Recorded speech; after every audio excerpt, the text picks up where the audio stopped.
बिस्मिल्लाहिर्रहमानिर्रहीम, अस्सलाम वालेकुम। मैं सैयद इमरान शफ़क़त आपकी खिदमत में हाज़िर हूँ।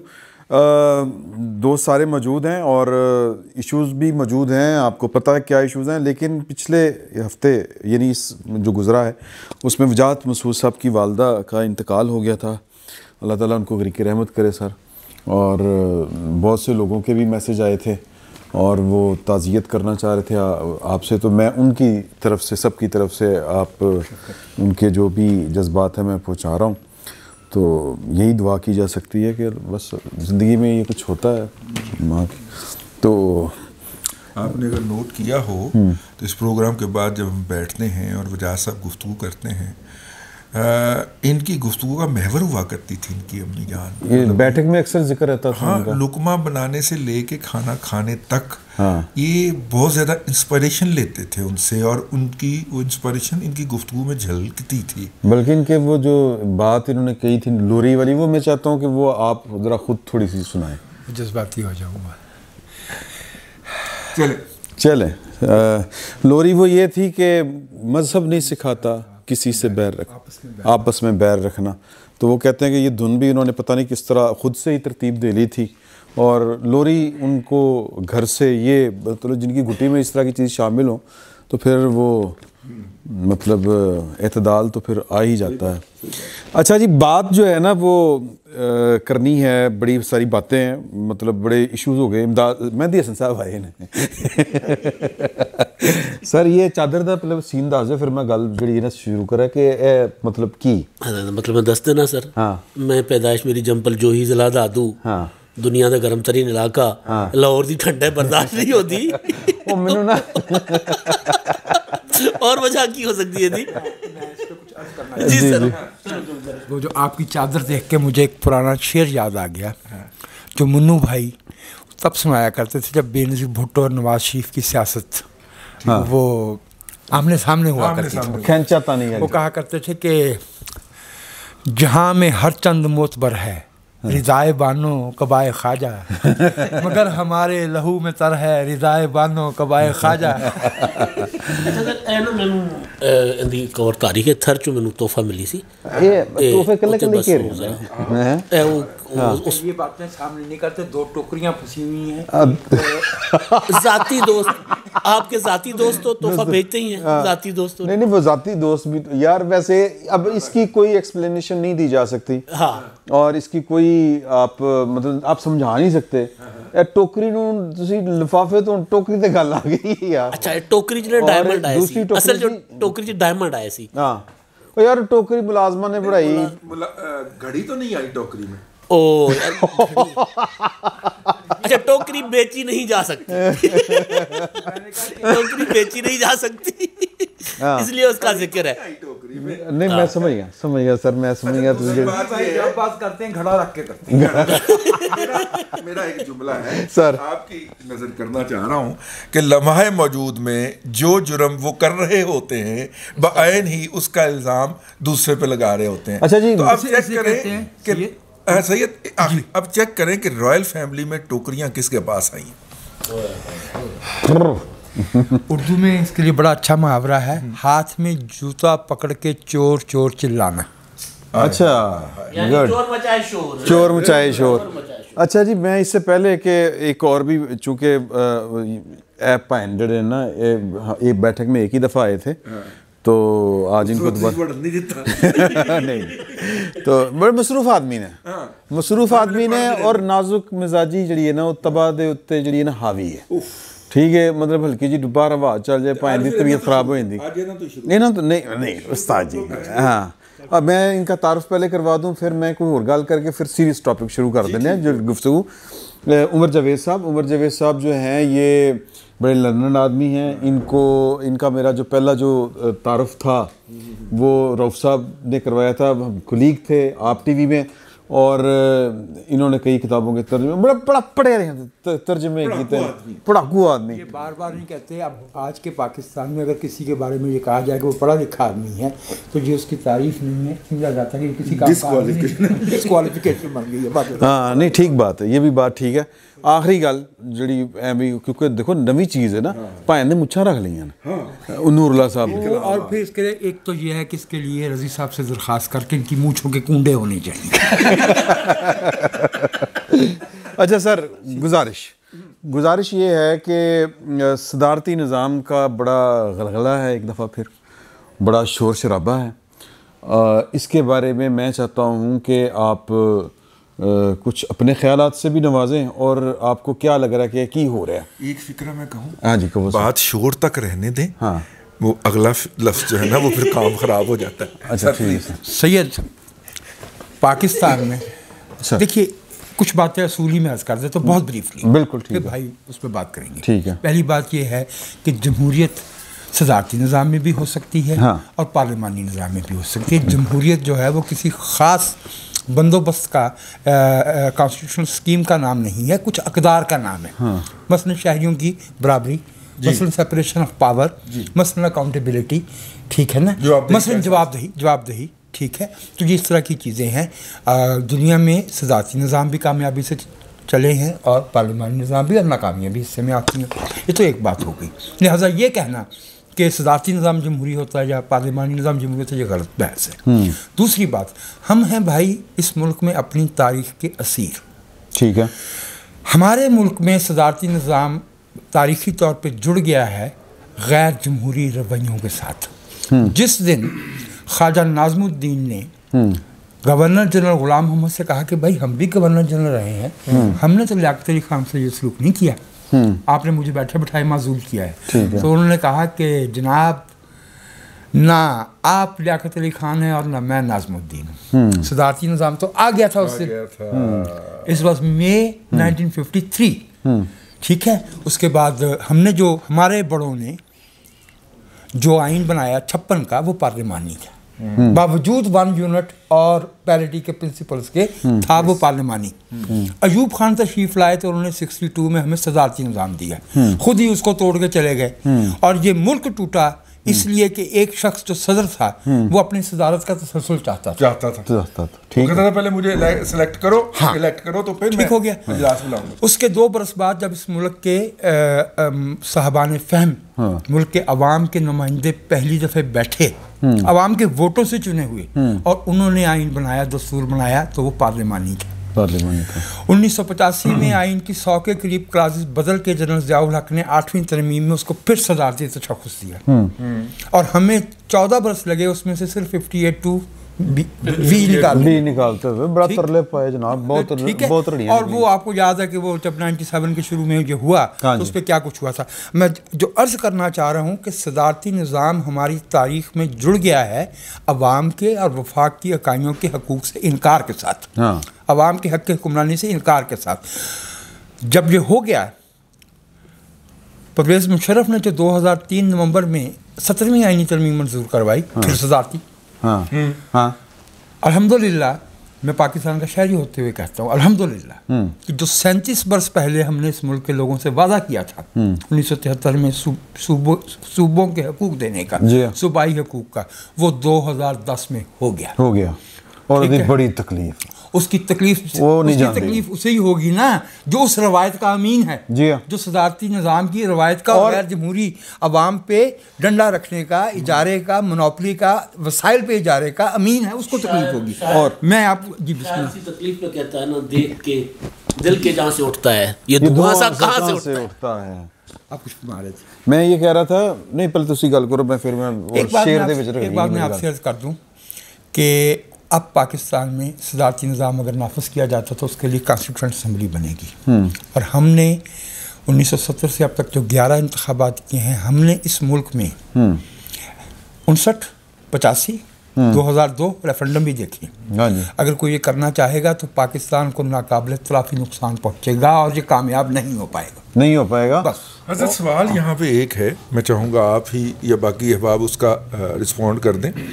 देखिए, ये सारी बात अपनी जगह के ऊपर, और हम आमरीत के बहुत ज़्यादा उसको कंडेम भी करते हैं, लेकिन ये क्या है कि बेसिक डेमोक्रेसी या ग्रास रूट रिप्रेजेंटेशन जो है, लोकल बॉडीज़, वो भले अयूब खान हों तो वो करवाते हैं, ज़ियाउल हक हों तो वो करवाते हैं, मुशर्रफ हों तो वो करवाते हैं, ठीक है, ये हमारे किसी भी जमहूरियत के कायद को ये तौफीक नहीं होती।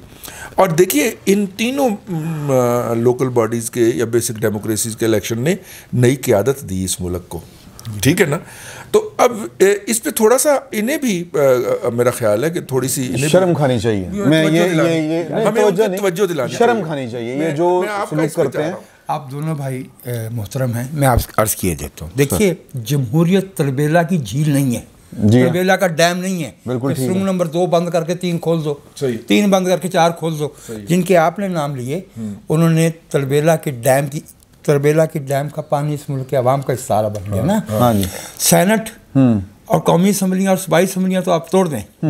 आप बल्दियाती इंतखाबात पे जो गैर जमहूरी थे वो क्यों जोर देते थे? उसकी वजह और होती है, उसकी वजह ये होती है कि गैर सियासी जहन सामने आए।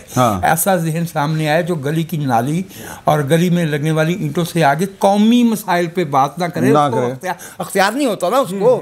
बिल्कुल। पॉलिसी साजी जो है, जो कानून साजी है, उस पर उसको अख्तियार ना हो। सो एक ये मामला है जमहूरी कुफ्तों के नुक्ता नज़र का। और जो मुखालिफ नुक्ता हमनवा पैदा करने की भी एक कोशिश होती है ना। और ये जो है ना कि मुतबादल हुकूमत, तो सरकार जब आपने मजलिस शूरा आपने नहीं जिसने बनाई थी, जब मजलिस शूरा बनाई थी तो उसमें किन घरानों के साहबजादे थे? चश्मो चिराग लाए थे, वही खानदान थे ना जिनको बुरा भला कहा था। नहीं, कल वैसे एहसन इकबाल साहब ने तरदीद कर दी है कि आपा निसार फातिमा जो हैं वो कौमी असम्बली की मेंबर थी। वो 85 में हुई थी। उससे पहले वो मजलिस शूरा की मेंबर भी थी। अच्छा जी। वो कह रहे नहीं थी, उन्होंने डॉक्टर सरार से मुझे हो सकता है डॉक्टर सरार थे। हाँ, लेकिन आपा नहीं थी। ठीक हो, आपा जो है वो जमात इस्लामी के कोटे वो नवे डॉक्टर सरार लफ्ज़ फिर देने पे वैसे आज कौमी असम्बली में आए। डॉक्टर सरार साहब का कोई बयान उन्होंने सदारती निज़ाम के हक में ढूंढ निकाला। अब एक नुक्ता नज़र जो है वो आप जिसमें वजन है भाई की बात में रजी साहब की, वो मैं अर्ज़ कर देता हूँ। जी जी। मसला ये है कि इस अजाब से गुजरते हुए कि हमारी सियासी जमातों को 10-10 बरस जो है वो गैर मुंतखब अमरीतों से लड़ना पड़ा, तो उसमें लगते हैं फिर नकबजनी होती है, उसमें लगती है जिसे पंजाबी में कहते हैं सींध या सन। ठीक है, ये छोटे लेवल पे जो लोग सियासत कर रहे होते हैं उनमें ये करना बहुत आसान होता है। यू कैन नॉट टीम अपनी क्रिएट कर लेते हैं ना, अपनी टीम ये मुतबादल वाला। लेकिन उस अजाब से गुजरने की वजह से हमारी सियासी जमातों की तंजीम साजी उस मानों में नहीं जो जड़ा वाला मामला है, जो वाक़तन जो सियासी जमात की तंजीम होती है वो नहीं हो पाई। और ये डर रहे होते हैं कि हमने ऊपर के लोग तो चुने हुए हैं, ठीक है, जब ये मामला हमारी जमात का नीचे जाएगा तो हर बंदा जो है वो खड़ा होकर कहेगा जनाब मुझे टिकट दो। लेकिन देखो ना इस गल ये भी जुड़ा हुआ है। जा रहा हूँ मैं, ये उस पर करें, मैं सवाल ही उठाऊंगा। कंट्रोवर्सी ये है कि ऊपर जब पावर्स डिवॉल्व हुई हैं 18वीं तरमीम के तहत तो धुआं सा कहाँ से उठता है, तकलीफ बहुत है। और देखें मैं आपकी बात वो जो मैं भूल गया, सुन लो। ये इलेक्टेड डेमोक्रेटिक गवर्नमेंट के लोग बैठ के वाडा साहब जैसे और दूसरे तीसरे बैठ के पहले दिन तो ही, जिस तरह पहले दिन तो इन्होंने आके सीपैक रगड़ना शुरू करता। जी जी बिल्कुल। इन्होंने आके 18वीं तरमीम के खिलाफ बात शुरू कर दी। कौन करते हैं, मैं आपको अर्ज करूं, नाम लूं जी, मुस्तफा कमाल साहब। मुस्तफा कमाल भी तेरियां दूर बुलावा, कराची वाले, पाक सरजमीन वाले, वो पाकिस्तान का झंडा भी उठा के ले गए अपनी पार्टी निशान के तौर पे। अच्छा, दूसरे शेख सॉरी डॉक्टर ताउर रहमान साहब, ठीक है, मतलब वो लोग जिनका आवाम से प्रायः कोई ताल्लुक नहीं है। मैं ये अगर अल्फाज जो प्लांटेड हैं, 200-250 वोटों का ताल्लुक तो है ना हर कॉन्स्टिट्यूएंसी। यार इधर भी गल मैं सिर्फ वो चाह रहा हूँ कि कंट्रोवर्सी कि एक 18वीं तरमीम की तकलीफ है, लेकिन लोकल बॉडी के ऊपर वो इसरार करते हैं। ये क्वेश्चन है, मैं आखिर में इसको कंक्लूड करूंगा सर के साथ भी, लेकिन बहरहाल मैं ये क्वेश्चन मैं ये नहीं कहिए जो क्वेश्चन है लोकल बॉडीज के हवाले से, उसमें 2 चीज़ें आ जाती हैं। एक तो जो उसमें नाज़मीन मुंतखब किए जाते हैं, काउंसलर्स तक तो वो वोट पड़ जाते हैं, लेकिन उसमें बड़ी आसानी से अपने लोग अकोमोडेट हो जाते हैं। जैसे कि हमने लाहौर में देखा था, जब नाज़मीन और नायब नाज़मीन जितने लोग बने थे वो उनका बराह रास्त अवाम के वोटों से भी ज़रूरत नहीं पड़ती और वो ऊपर से लाए जाते हैं। और कैसे लाए जाते हैं, मियां आमिर साहब और बाकी जो लोग आए थे वो सब लोगों को अंदाज़ा है। दूसरी चीज़ ये होती है क्योंकि वो खुद गैर मुंतखब लोग होते हैं, उन्होंने कब्ज़ा किया होता है इक़्तिदार पे, तो वो अपना सियासी तशख़्ख़ुस चाहते हैं कि हम सियासी या जमहूरी लोग हैं, तो उसके लिए उन्हें एक ड्रामे की ज़रूरत होती है। और प्लस वो उनके अपने सदारती निज़ाम हमारा असल टॉपिक है, उस पर आए। सदारती निज़ाम कुछ लोगों की ख्वाहिश है। बज़ाहिर तो कुछ लोगों को लग रहा है कि शायद इमरान खान साहब बनना चाह रहे हैं, लेकिन मुमकिन है कि इमरान खान से ज़्यादा स्ट्रॉन्ग कैंडिडेट्स कुछ और लोग हों। यानी फिक्रा एक आया, अगर जी फिक्रों के लिए ही तो, यानी कि एक्सटेंशन ना ली जाए, इलेक्शन लड़ लिया जाए। मैं एक से ज्यादा लोगों को समझता हूं कि वो सर देखो एक्सटेंशन हो पई है और ਉਹਦੇ 300 ਚੱਗੇ ਲੱਗੇ ਹੋਏ ਨੇ। ਅੱਛਾ ਤੇ ਹੋਰ ਤੁਸੀਂ ਐਕਸਟੈਂਸ਼ਨ ਨਹੀਂ ਉਹਨੂੰ ਹੱਥ ਲਾਓਗੇ ਤੇ ਝਟਕਾ ਲੱਗੇਗਾ, ਝਟਕਾ ਲੱਗेगा ਤੇ ਉਹ ਰਹਿਣ करंट ਵੱਜਦਾ जी। अच्छा ਉਹਨੂੰ ਛੱਡ ਦਿਓ, उसमें कुछ और, हाँ उसमें कुछ और लोग ज़्यादा स्ट्रॉन्ग कैंडिडेट्स हैं और उसके लिए जो हम तौजीहात ढूंढते हैं कि शायद आइन साज असम्बली बनानी पड़ेगी, 2 दफ़ा इलेक्शन होगा, फिर लोगों के पास जाना पड़ेगा। मुमकिन है उसकी ज़रूरत ना पड़े हमारी। यार मुमकिन तो ये है कि किसी चीज़ की भी ज़रूरत ना पड़े जो यहाँ पे होता है। मैंने एक होते हैं बड़े गुलाम अली खान साहब, एक होते हैं छोटे गुलाम अली खान साहब, हमने दरमियाने गुलाम अली खान साहब। सर उसमें मेरे ख्याल में उसमें शायद कोई अदालती रास्ता निकल आए और हमारी अदालतें माशाल्लाह पुरानी नहीं, हमारी अदालतें वैसे अगर मुशर्रफ साहब को जो रिलीफ उनके बगैर मांगे मिला था तो मुझे लगता है मुशर्रफ साहब वो तो फाइन आ गए हुए सन, माफ करना जी, वो आके बैठ गए सन, तो दसो की करना नहीं, उन्होंने बगैर मांगे जो कुछ दिया था। जी जी, जो तुम बैठे हो ना, जरूरी नहीं होता कि कागज पे लिख के मांगा जाए, कुछ गल्लां टेलीफोन कादे वास्ते बने हुए नहीं यार। अब टेलीफोन बंद हो गए हैं। नहीं है ना, तो भी गए होए सन ते गए ए भी नहीं हैगे। चलो आगे चलो। मैं जरा सर जी आप कोई बात कर जी। हमारे जो उमर जावेद साहब हैं, इनका जिक्र फैज साहब ने बहुत मोहब्बत से किया। उमर जावेद की दुआ करते, जितने वो कब हमारे थे। हाय हाय हाय। तो उमर साहब 2 साल से मुझे इस तरह ही उमर जावेद की दुआ ही है ना भाई। अच्छा नहीं इमरान साहब, यहाँ मैं थोड़ा सा रजीद साहब से पूछना चाह रहा था कि जिस तरह उन्होंने कहा कि जो बलदियाती इंतखाबात हुए ये अयूब खान के दौर में, ज़िया दौर में, मुशर्रफ दौर में, इसमें नई क़यादत उभरी। अगर हम स्टैटिस्टिक्स और डेटा देखें, जिस तरह मुशर्रफ दौर में 2-3 मेट्रोज़ को छोड़ के कराची, लाहौर, बाकी तो जो अक्सर इजला थे, अक्सर इलाके थे, वहाँ पर तो वही रवायती जो सियासतदान थे उनके भाई नाज़िम बन गए, ज़लई नाज़िम बन गए, उससे कोई नई क़यादत तो नहीं उभरी। जिस तरह हम कह सकते हैं कि 68 नहीं, मैंने वही कहा 2-3 मेट्रोज़ को छोड़ के, 2-3 बड़े शहरों को छोड़ के, इमरान साहब 2-3 बड़े शहरों, बाकी हर जगह आप ज़िले को देख लें, वो रवायती सियासतदान होते थे, उनके भाई भतीजे कज़न्स वगैरह होते थे। सदारती निज़ाम पे कोई चानन पाओ सर। देखिए सदारती निज़ाम के हवाले से वजाज साहब ने भी एक जुमला कहा कि हम यानी कोई भी कौम अपनी तारीख की असीर होती है, ठीक है। ये इसको मैं ये लूँगा कि हर कौम का कोई पॉलिटिकल DNA होता है, सियासी DNA होता है। मैं आपको एक छोटी सी मिसाल दूंगा। 1946 में नेहरू ने और कांग्रेस ने सिर्फ मजबूत इंडियन सेंटर रखने के लिए, यानी इंडिया का वफाक मजबूत रहे, सेंटर मजबूत रहे, उसके लिए हिंदुस्तान को तकसीम करवा दिया। क्यों? कैबिनेट मिशन प्लान को मुस्तरद कराकर। कैबिनेट मिशन प्लान जिन्ना और मुस्लिम लीग ने मान लिया था, यानी 3 ब्लॉक्स होंगे, फेडरेशन के पास ढीली ढाली सा 3 शोबे होंगे, बाकी हर चीज़ ये 3 ब्लॉक सूबों के पास होगी। पार्टीशन डिले हो गई थी 10 साल के लिए, जिन्ना साहब ने ये मान लिया था।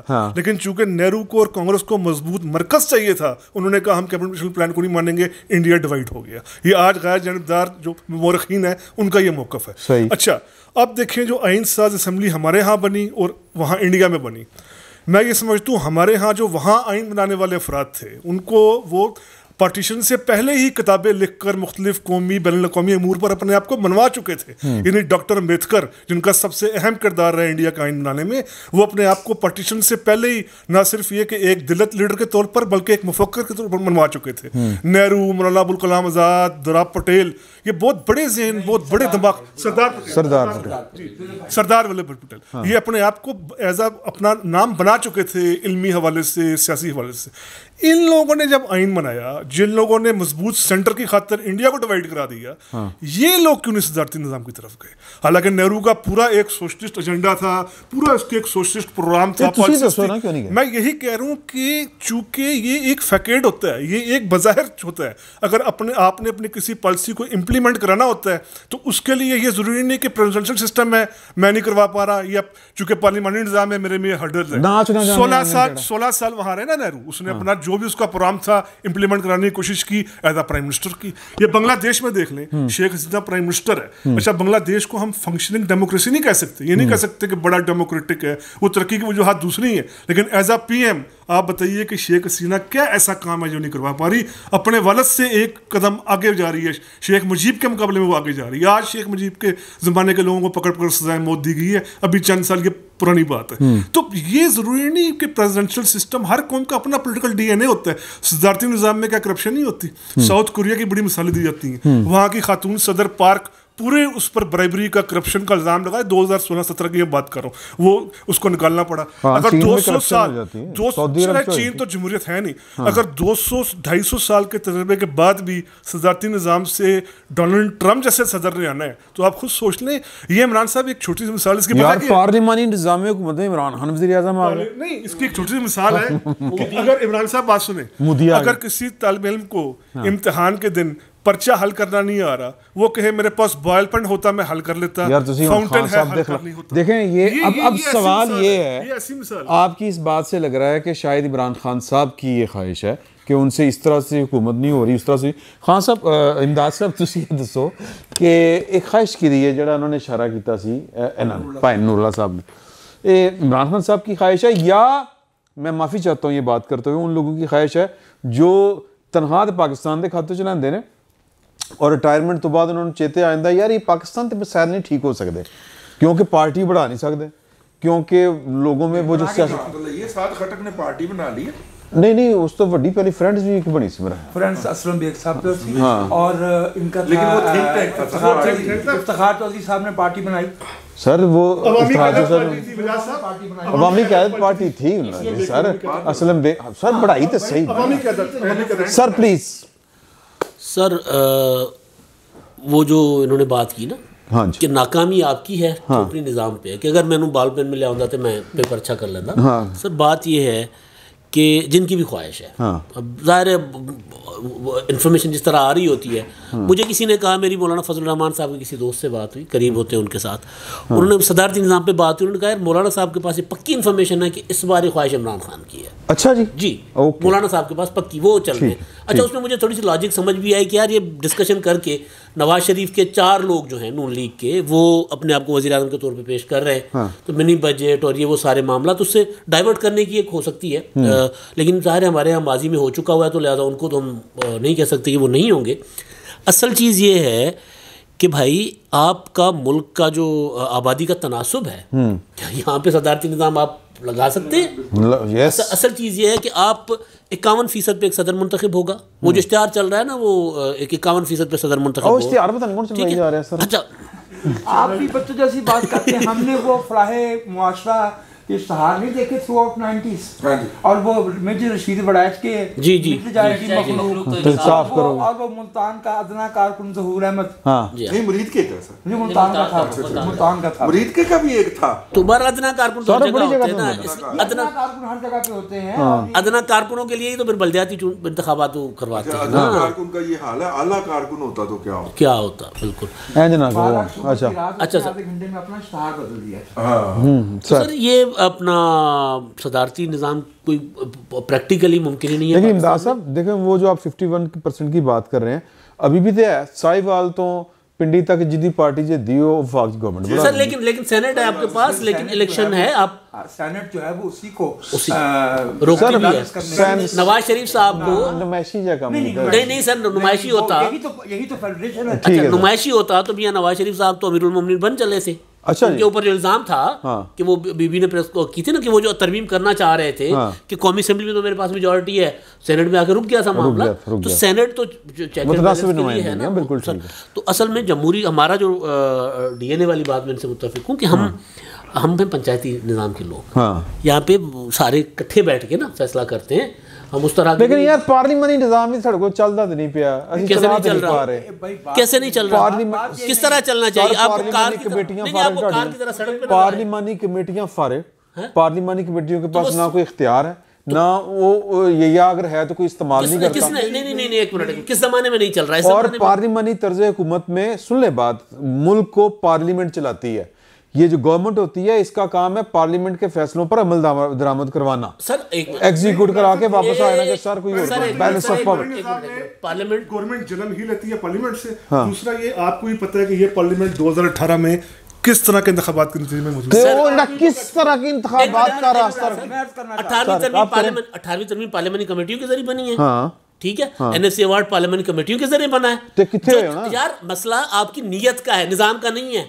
पार्लियामेंट निजाम का मसला नहीं है ना, जी मसला जी तो नीयत का है। झगड़ा इस मुल्क में सदारती निज़ाम या पार्लिमानी निज़ाम का नहीं है। झगड़ा इस मुल्क में जमहूरियत और अमरीत का है। ये हम 74 बरस से इस झगड़े में हैं और अभी तक हम ये तय नहीं कर पाए। और हमारे मुल्क में बदकिस्मती है कि अब तो एक पूरा एक धारा जो है जी प्लीज, तो आपके फिक्र ने तो हमें फुकरा किया। आमरीत भी हमारे ग्रेड 22 के सरकारी मुलाजमीन चाहते हैं। नहीं, उसके अलावा भी चूंकि हम लोगों का जो इस इलाके के रहने वाले लोग हैं ना, ये मैं सख्त बात कहने जा रहा हूँ, पहले माजूद कर दूँ। जिस इलाके में आज पाकिस्तान कायम है, यहाँ के लोगों ने चंद इस्तिस्ना के अलावा सिवा आज़ादी की लड़ाई लड़ी नहीं। और इनका जो तसव्वुर है वो है मुग़ल हुकूमत की वापसी का, एम्पायर की वापसी का, सल्तनत का, बादशाहत का। ये तो हुकूमत से कहते हैं कि ये आप क्यों नहीं देते। इनका ख्याल है कि हुकूमत के पास एक गला रखा हुआ है जिसमें पैसे हैं, वो हमें देती क्यों नहीं। ऐसे नहीं होता। मैं दोबारा अर्ज कर रहा हूँ कि मामला पार्लिमानी जमहूरियत का या सदारती जमहूरियत का नहीं है। जो लोग जो इस मुल्क में सदारती निज़ाम की बात करते हैं वो एक आड़ लेते हैं, दरअसल वो आमरीत चाहते हैं। Amri, yes, this is the point. मैं थोड़ा सा उनको ये एक और इमरान खान साहब को आमरीत भी नामुकम्मल है। उनको मोहम्मद बिन सलमान बहुत पसंद है। आज जो है वो पहली सालगिरह है बैठक की, और आज पहला दिन होगा कि मैं हजरत से थोड़ा सा इख्तिलाफ कर रहा हूँ। सिर्फ मैं ये कह रहा हूँ कि इस मौजू को हम फिर किसी दिन रख लें। राजा अल्ताफ साहब राजा अल्ताफ साहब ने पिंडी से हमें बताया कि जी ਤੁਹਾਡੀ सालगिरह है, आज सालगिरह यानी 52 प्रोग्राम हो गए हमारे। ठीक, तो वो जो है इस सरजमीन ने आज़ादी की जंग नहीं लड़ी कमो बेश, जो इन्होंने बात कही है। मेरा ख्याल है इस पे हमें डिबेट करनी चाहिए। ठीक है, लेकिन आज नहीं, आज चूंकि वक्त कम है, आज वक्त कम है, हम सिर्फ ये पॉइंट आउट कर दें कि हम फिर किसी दिन इसके ऊपर पूरा प्रोग्राम करें। आप कोई एक आध जुमला अगर बोलना चाहें तो टाइम कम। ये मैं वजाद साहब की बात को आगे बढ़ाते हुए इसका सबसे बड़ा सबूत सियासी जार यूनियनिस्ट पार्टी आप देखें। जब पूरा बरसगीर वो क्विट इंडिया मूवमेंट की तरफ लगा हुआ था, यहाँ पर यूनियनिस्ट पार्टी के जो प्राइम मिनिस्टर्स, यानी उस वाले चीफ मिनिस्टर्स, प्राइम मिनिस्टर्स को लाते थे चीफ मिनिस्टर्स, खजर हयात टवाना, सिकंदर हयात, वो एज अ प्राइम मिनिस्टर यहाँ जाकर लोगों को फौज में भर्ती कर रहे थे, जाओ जाकर अंग्रेज के जाकर लिए जंग लड़ो। और बाकी सूबों में जो है वो चीफ मिनिस्टर्स इस्तीफे दे थे और पूरी मूवमेंट चल रही थी। तो पंजाब का वाकई ही ये करैक्टर इस तरह का किसी हद तक रहा है। पंजाब नहीं, सिंध में सुमरों ने इस्तीफा दे दिया था, अल्लाह बख्श सुमरों ने इस्तीफा दे दिया था वजाद साहब। मौजू फिर बिखर जाएगा ना, आज का प्रोग्राम हो जाएगा, इसको यहीं पे रहने दें। फिर करना हाँ होनी चाहिए, इस पे हम बात करेंगे। और है जी ਤੁਸੀਂ ਕੀ ਕਹਿ ਰਹੇ ਭਾਈ ਬਾਹਰੋਂ ਟ੍ਰੈਂਡ ਚੱਲ ਰਿਹਾ ਹੈ ਭਾਈ ਨਾ ਸੁਣ ਲਓ ਇਹਨੂੰ ਬਾਹਰੋਂ ਬੈਠਿਆਂ ਨੂੰ ਚੈਨ ਨਹੀਂ ਆ ਰਿਹਾ ਇਹ ਗੌਰ ਬੱਟ ਅਗਲੀ ਵਾਰੀ ਆ ਕੇ ਗੱਲ ਕਰ ਲਈਏ ਸਰ ਹਾਂ एक ट्रेंड चल रहा है निजाम ਇਹਦੀ ਸ਼ਕਲ ਬਾਤ ਹੈ ਯਾਰ ਵਾਹ ਹਾਂ एक ट्रेंड चल रहा है कि निजाम नहीं नशई बदलो लिहाजा छड़ दे ਯਾਰ ਅੱਛਾ ਇਹਨੇ ਐਂਡ ਦੇ ਉੱਤੇ ਗੱਲ ਕੀਤੀ ਹੈ ਤੇ ਵੇਖੋ ਉਹ ਕੀਤੀ ਹੈ ਜਿਹੜੀ ਅਸੀਂ ਚਲਾ ਵੀ ਨਹੀਂ ਸਕਦੇ ਲੇਕਿन और टीन ला दी यार उसे। अच्छा तो मेरा ख्याल है कि अब इस गुफ्तगू को यहीं पे समेटते हैं और आगे आके बात हमने करनी है कि वो केड़ा हथ है, वो केड़ा हथ है, वो फिर आके फिर वेखने केड़ा हथ है। फिल वक्त इतना ही, बहुत बहुत शुक्रिया।